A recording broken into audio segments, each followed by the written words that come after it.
ulit kanina sa party. I feel so worthless.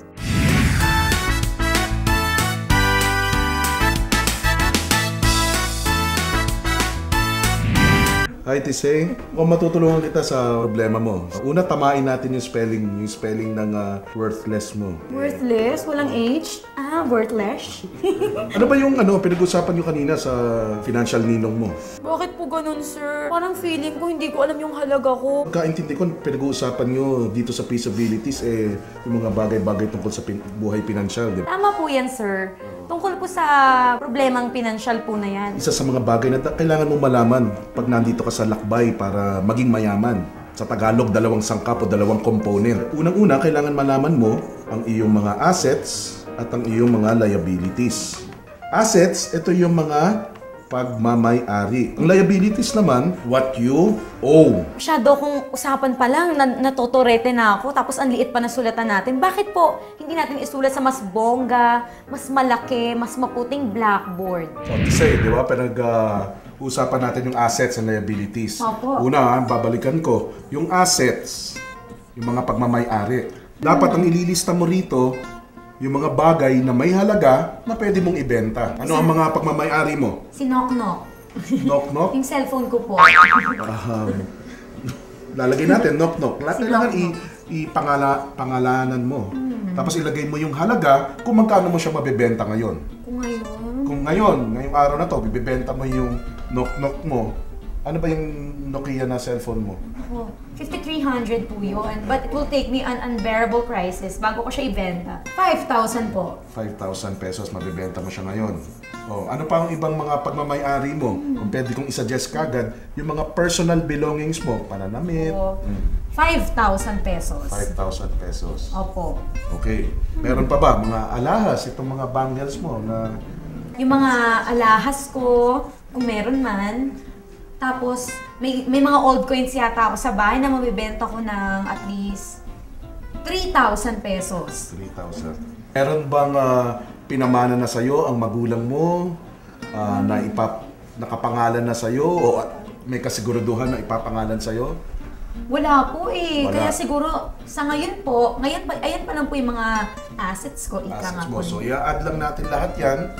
Yan ay aabot sa lucky number 13,000. Yung susunod naman, liabilities. Hindi pa yan ang net worth, Iha. So, liabilities, ang iyong pagkaka-utang. Sino ang mga pinagkakautangan mo at magkano yung balanse?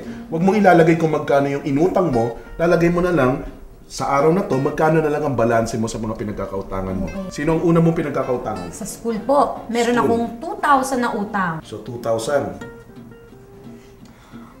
Sa labandera namin, may utang akong 120. Labandera. Sige, lagyan na lang natin. Labandera. 120 po. Okay.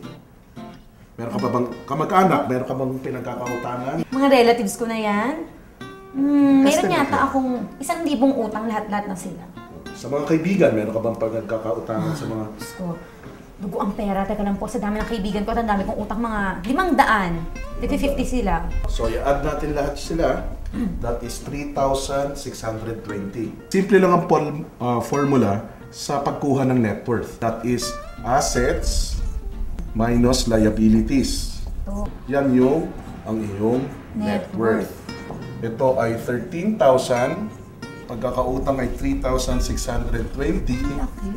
May ka lang po. Net worth mentally. 9,380. Wow, tama? Yan, 9,380. But just the same, yan ang way to compute your net worth. Assets minus liabilities. I-identify natin ano ang mga assets, i-identify natin kung paano compute ang liabilities. Tama lang po ba na 9,380 lang ang halaga ko bilang tao? Ilan taong ka na ngayon? Ilan taong ka na? 20 po. Excuse me, humahaba yung ulo mo. 20 years old. 20 po. 20. Bilang 20 years old, yes, tinatanong mo kung okay pa yung 9,300. Yes, hindi naman yan na kalayuan o kababaan dahil mag-uumpisa ka palang pumasok sa workforce in some future time. Graduate ka in the next year po. Next 5 years. Ay, wag mo. Tama lang na 9,380. Sir, ngayon nalaman ko na 9,380 ang halaga ko at merong amount na nasa utak ko ngayon. Meron po bang madaling daan para sa gusto kong patunguhan? Alam mo, sa pag-iikot-ikot namin ng financial ninong mo sa mga iba't ibang nakakausap namin, may nakita kaming 5 paraan para yumaman. 5 paraan? 5 paraan. Ang dami rin pala. Oo. Una, you can Inhale? inherit it. Pwede mo siyang manahin. Yung iba, 2% ng mga Pilipino napapanganak sa mga mayayamang pamilya. Pangalawa, na paraan na pwede mong gawin para yumaman. Nahuhulaan ko po yan at nararamdaman kong yan ang paraan ko. Ano? Marriage? Yes, tama Sabi ka. ko na. Very correct. You can marry it. Ito na ang paraan ko. Diba? Bulag, pipibigay yung mapapangasawa, pero Mayaman mayaman. naman. Oo, diba? Tatlo, pwede mo siyang Win it! win it. Pang-apat, pwede mong katulad ng iba, ito ang Steal ginagawa, tama ka, steal it. Panghuli, at kaya kami natutuwa sa'yo, Tisay, itong panghuli ang ginagawa at binabahagi natin sa kanila. You can make wealth. Am I making wealth na ba? Probably. Why not? Why not Probably po? because wealth Yes. is part of your knowledge, Kala ko health.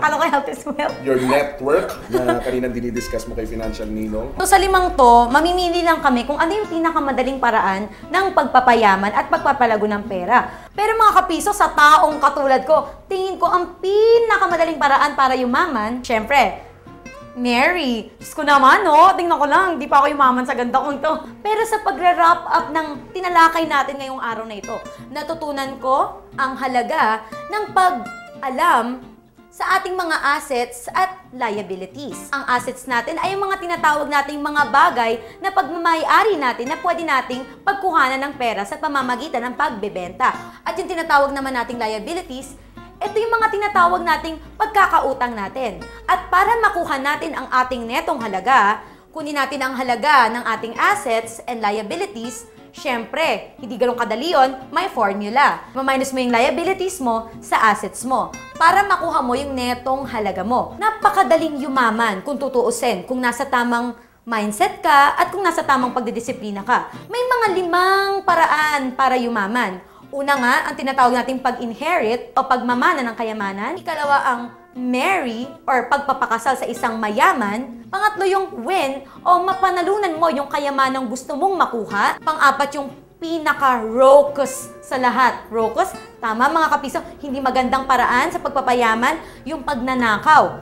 At ang pinakamadali at ang natural sa ating mga tao, make it. Paghirapan mo ang yaman na gusto mong makamit. Muli po mga kapiso, natalakay na naman natin ang isang siksik, liglig at umaapaw na episode ng Pesobilities presents... Oh, wait lang, may nalimutan na naman ako. Sir, mino naman. Tama ba? Okay. Pesobilities presents Kapiso mo, Tisay Alon.